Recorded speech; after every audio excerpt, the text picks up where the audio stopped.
took place during the presidential campaign, well, it did not end after Election Day. There have been plenty of people on both sides of the aisle, on social media, at school, and in the workplace, who allege harassment from people who don't see eye to eye with one another after last week's election. And today in Virginia at Work, we're discussing the reality of a hostile work environment and the cost of workplace discrimination. Of course, we're joined by Lynda McNutt Foster, the CEO of Cortex Leadership Consulting. Thank you so much for joining us.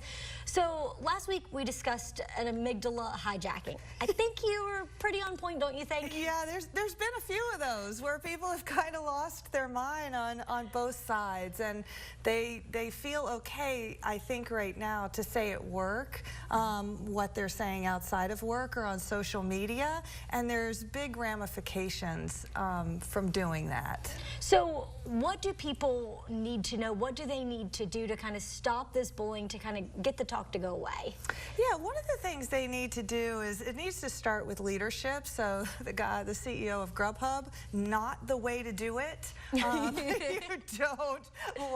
don't think you want to editorialize as a leader anything that's going on. I think what's most important is that you state what's acceptable and what's not acceptable, and you create an environment where people feel safe to have conversations with one another, and there's a place for them to be able to go to talk about their grievances if something has happened at work. Now, you went to New York City recently to speak with Judith Glaser, right?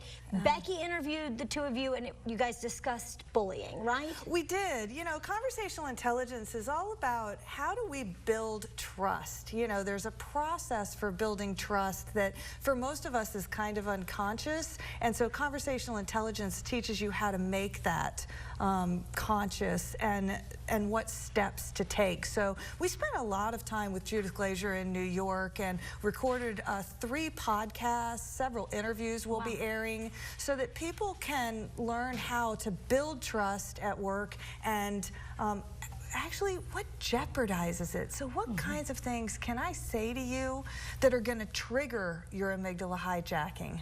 And the kind of things that could really get you in trouble, right? Right, because corporations right now, leaders, they just need to understand how much it can cost them if people aren't civil to one another at this time. And of course, you'll have the podcast online, right, at virginiafirst.com? Everything's online. Becky did a great story last night, too. Yes, she did. Yeah. She really did. That's online as well. You can find it on virginiafirst.com under the Virginia at Work segment. Thank you so much, Lynda.